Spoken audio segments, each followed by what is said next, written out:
Hi students, Assalamu alaikum. This is Shahina.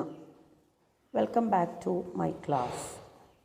In the last class, we discussed the basics of dbms, what is data, what is database, what is database management system, what are the disadvantages of file processing system, etc. Now move on my today's content. Here I discuss characteristics of dbms, advantages of dbms, disadvantages of dbms and components of the dbms. What are the characteristics of a database approach? First one is self-describing nature of database system. What does it mean? A database system contains not only the database itself, but also it contains definitions and constraints. All of you know the basic dbms definition. അതായത് ഒരു database സിസ്റ്റത്തിൻ്റെ അകത്ത് database മാത്രമല്ല നമുക്കുണ്ടായിരിക്കുക, അതിൻ്റെ ഡെഫിനിഷൻസും കൺസ്ട്രെയിൻസും ഒക്കെ ഉണ്ടായിരിക്കും. ഈ ഡെഫിനിഷനും കൺസ്ട്രെയിൻസും ഉണ്ടാവുമ്പോൾ നമുക്കറിയാം അതെല്ലാം നമ്മൾ എന്ത് ചെയ്യണം, സ്റ്റോർ ചെയ്യണം. ഇങ്ങനെ നമ്മൾ സ്റ്റോർ ചെയ്യണ ഇൻഫർമേഷന് നമ്മൾ ഒരു കാറ്റലോഗ് എന്ന് പറയും. സ്റ്റോർഡ് ഇൻഫർമേഷനെ നമ്മൾ കാറ്റലോഗ് എന്ന് പറയും. ഈ കാറ്റലോഗിനെ നമ്മൾ മെറ്റാ ഡാറ്റ എന്ന് പറയും. Meta data describe the structure of a primary database. കാറ്റലോഗിൻ്റെ അകത്ത് നമ്മൾ സ്റ്റോർ ചെയ്യുന്നത് എന്താണെന്ന് വെച്ചാൽ ഡെഫിനിഷൻസ് ആണ് സ്റ്റോർ ചെയ്ത് വെക്കുന്നത്. അപ്പോൾ ഒരു dbms എന്നുള്ളത് കൊണ്ട് നമ്മൾ ഏറ്റവും സിമ്പിളായിട്ട് ഡിസ്ക്രൈബ് ചെയ്യാവുന്ന രീതിയിലായിരിക്കും അതുണ്ടായിരിക്കുക. സോ ഇതാണ് നമ്മുടെ first point, self describing nature of A database system. അപ്പോൾ ഇനി ഒരു ഫയൽ പ്രോസസ്സിംഗ് സിസ്റ്റത്തിലായിരുന്നുവെങ്കിൽ നമ്മൾ ഒരു ആപ്ലിക്കേഷൻ പ്രോഗ്രാംസ് വേണ്ടി വരും നമ്മുടെ ഡാറ്റേൻ്റെ സ്ട്രക്ചറിനെ ഡിഫൈൻ ചെയ്യാൻ. ഇവിടെ നമുക്കതിൻ്റെ ആവശ്യമില്ല, സെൽഫ് ഡിസ്ക്രൈബിംഗ് ആയിട്ട് ഡാറ്റേനെ ഡിഫൈൻ ചെയ്തോളും. ദെൻ രണ്ടാമത്തെ പോയിൻ്റ് എന്ന് പറഞ്ഞാൽ program data independence and data abstraction എന്നുള്ളതാണ്. In traditional file system structure also embedded in access program. Any changes may require changes all programs that access this file.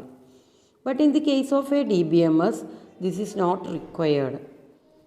Traditional file സിസ്റ്റത്തിലായിരുന്ന സമയത്ത് നമ്മൾ ഏതൊരു application പ്രോഗ്രാമിലാണോ നമ്മൾ ഡാറ്റയുടെ structure എഴുതി കൊടുത്തിട്ടുള്ളത്, അത് ആ എന്തെങ്കിലും ചേഞ്ചസ് വന്നിട്ടുണ്ടെങ്കിൽ ആ ഫയൽ സിസ്റ്റത്തിൽ ആ ആപ്ലിക്കേഷൻ പ്രോഗ്രാംസിലെല്ലാം നമ്മൾ എന്ത് ചെയ്യണം, ചേഞ്ചസ് വരുത്തണം. ഡാറ്റ ഒരിക്കലും അവിടെ എന്താണ് സ്റ്റോർ ചെയ്തിട്ടുള്ളത് സെപ്പറേറ്റ് ആയിട്ടല്ല. എന്നാൽ dbms കൺസെപ്റ്റിൽ പ്രോഗ്രാം ഡാറ്റ ഇൻഡിപെൻഡൻസ് എന്ന് പറഞ്ഞു കഴിഞ്ഞാൽ പ്രോഗ്രാം വേറെ ഡാറ്റ വേറെ ആയിട്ടാണ് എഴുതുന്നത്.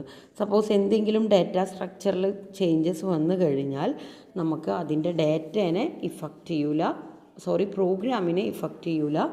ഈ ഒരു കാഴ്ചപ്പാടിനെയാണ് നമുക്ക് പ്രോഗ്രാം ഡാറ്റ ഇൻഡിപെൻഡൻസ് എന്ന് പറയുന്നത്. ഫോർ എക്സാമ്പിൾ, ഇപ്പോൾ നമുക്കൊരു പുതുതായിട്ടൊരു കോളം ആഡ് ചെയ്യണം. അപ്പോൾ നമ്മൾ ടേബിളിൻ്റെ സ്ട്രക്ചറിൻ്റെ അകത്താണ് പുതുതായിട്ട് കോളം ആഡ് ചെയ്യുന്നത്. അതുവരെ നമ്മൾ സ്റ്റോർ ചെയ്ത് വെച്ചിട്ടുള്ള ഡാറ്റേനായിട്ട് യാതൊരുവിധ ബന്ധവുമില്ല. നമുക്ക് ഇൻഡിപെൻഡൻ്റ് ആയിട്ട് തന്നെ ഒരു കോളം ആഡ് ചെയ്യാം. ഇതാണ് program data independence. Data abstraction എന്ന് പറഞ്ഞു കഴിഞ്ഞാൽ dbms provide the users with an abstract conceptual representation of data that does not include many of the details how the data stored and operations implemented. Database management സിസ്റ്റത്തിൻ്റെ അകത്ത് എങ്ങനെയാണ് data store ചെയ്ത് വെച്ചിരിക്കുന്നത്, എന്താണ് അതിൻ്റെ ഓപ്പറേഷണൽ ഡീറ്റെയിൽസ് എന്നുള്ളത് hide ചെയ്തുകൊണ്ടാണ് work ചെയ്യണത്. സോ ഇതാണ് ഒരു ക്യാരക്ടറിസ്റ്റിക്സ് ഡാറ്റ അബ്സ്ട്രാക്ഷൻ. ഇങ്ങനെ നമ്മൾ നോക്കുമ്പോൾ നമുക്ക് 3 ലെവൽസ് ഓഫ് അബ്സ്ട്രാക്ഷൻസ് അവൈലബിൾ ആണ്. Physical level, logical level and view level. Physical level നമ്മൾ കോൺസെൻട്രേറ്റ് ചെയ്യുന്നത് how datas are stored, logical level what datas are stored, view level describes the only view level part of the database. ഇതാണ് program data independence. Then support for multiple views of data. dbms has many users. ഒരു view എന്ന് പറഞ്ഞാൽ ഒരു subset of database ആണ്. ഇതിൻ്റെ അകത്ത് നമുക്ക് virtual data ഉണ്ടായിരിക്കും. ഈ virtual data that can be derived from A database. നമുക്ക് ഒരിക്കലും വിർച്വൽ ഡാറ്റാൻ്റെ അകത്ത് കാണാൻ മാത്രമേ പറ്റൂ, നമുക്ക് ഡാറ്റേൻ്റെ അകത്തുള്ള അപ്ഡേഷനോ കാര്യങ്ങളോ ചെയ്യാൻ പറ്റില്ല. ഇങ്ങനെ മൾട്ടിപ്പിൾ വ്യൂസ് ഡാറ്റാബേസ് സപ്പോർട്ട് ചെയ്യുന്നുണ്ട്. സിമിലർലി ഡാറ്റ ഷെയറിംഗ് എന്നുള്ളതും മൾട്ടി യൂസർ ട്രാൻസാക്ഷനും ഡാറ്റാബേസ് മാനേജ്മെൻറ്റ് സിസ്റ്റം പ്രൊവൈഡ് ചെയ്യുന്നുണ്ട്. അതിനു വേണ്ടിയിട്ട് many concurrency control softwares added. Similarly atomicity property ensured while in transaction. എന്താണ് അറ്റോമിസിറ്റി പ്രോപ്പർട്ടി എന്ന് പറഞ്ഞു കഴിഞ്ഞാൽ നമ്മൾ ഫയൽ സിസ്റ്റം പ്രോസസ്സിങ്ങിൽ ഡിസ്കസ് ചെയ്തിട്ടുണ്ടായിരുന്നു. ഒരു ട്രാൻസാക്ഷൻ എന്തായിരിക്കണം, നടന്നിട്ടുണ്ടെങ്കിൽ അത് അറ്റോമിക് ആയിരിക്കണം. ഒന്നില്ലെങ്കിൽ കംപ്ലീറ്റ്ലി നടക്കണം, അല്ലെങ്കിൽ തീരെ നടക്കാതിരിക്കണം. ഇത്രയാണ് ക്യാരക്ടറിസ്റ്റിക്സ് ഓഫ് എ DBMS പറയുമ്പോൾ പറയാനുള്ളത്. Next, what are the advantages of DBMS? We look on the point. These points are self-explanatory, and also I explained in the case of a disadvantages of file processing system. നമുക്ക് ആ points ഒന്നുകൂടി നോക്കാം. Controlling redundancy. How to control redundancy in DBMS? നമുക്കറിയാം, file processing സിസ്റ്റത്തിൽ different files ആയിട്ടായിരുന്നു store ചെയ്തിരുന്നത്.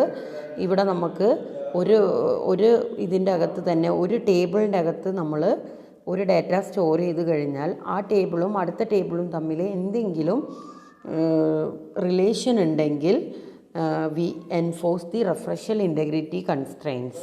Separate files ഇല്ല, ഒരു ഡാറ്റ ഐറ്റത്തിൽ നിന്ന് അടുത്ത ഡാറ്റ ഐറ്റം തമ്മിലുള്ള റിലേഷൻഷിപ്പിന് വേണ്ടി നമ്മൾ കൺസ്ട്രെയിൻസുകൾ, entity relationship constraint like primary key or foreign key, ഇതെല്ലാം നമ്മൾ ആഡ് ചെയ്ത് കൊടുക്കുകയാണ് ചെയ്യാറ്. അപ്പോൾ നമ്മുടെ ഡാറ്റ ഐറ്റം ഒരു പ്ലേസിലാണ് സ്റ്റോർ ചെയ്യുള്ളൂ. So it not permit inconsistency and save the storage place. Data security enforcement is very good in DBMS. We can only view the authorized data. Security constraints and rules are available in DBMS. Next point is data can be shared. Not only the existing application can share the data in database, but also a new application can be developed to operate against the same data.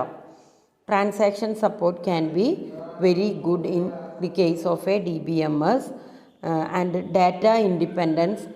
Data abstraction is provided by using program data independence. Then integrity can be maintained in DBMS, providing backup, and in the case of a failure, recovery mechanisms are also available in DBMS. We have a good advantages: reduced application development cost. Some standards can be enforced in DBMS. DBMS is flexible. Then availability of up-to-date information. These are the advantages of DBMS. Next we look on disadvantages of DBMS. ശ്രദ്ധിക്കുക, disadvantages of DBMS എന്ന് പറഞ്ഞു കഴിഞ്ഞാൽ ഇവിടെ നമ്മൾ disadvantages ആയിട്ട് പറയുന്നത് file processing സിസ്റ്റത്തിൽ നിന്ന് നമ്മൾ DBMS ചൂസ് ചെയ്യുമ്പോൾ വന്ന കുറേ ഫേസ് ചെയ്ത പ്രോബ്ലംസിനെയാണ് നമ്മൾ ഡിസഡ്വാൻറ്റേജസ് ആയിട്ട് ഇവിടെ ഞാൻ പറയണത്. First one is cost of hardware and software.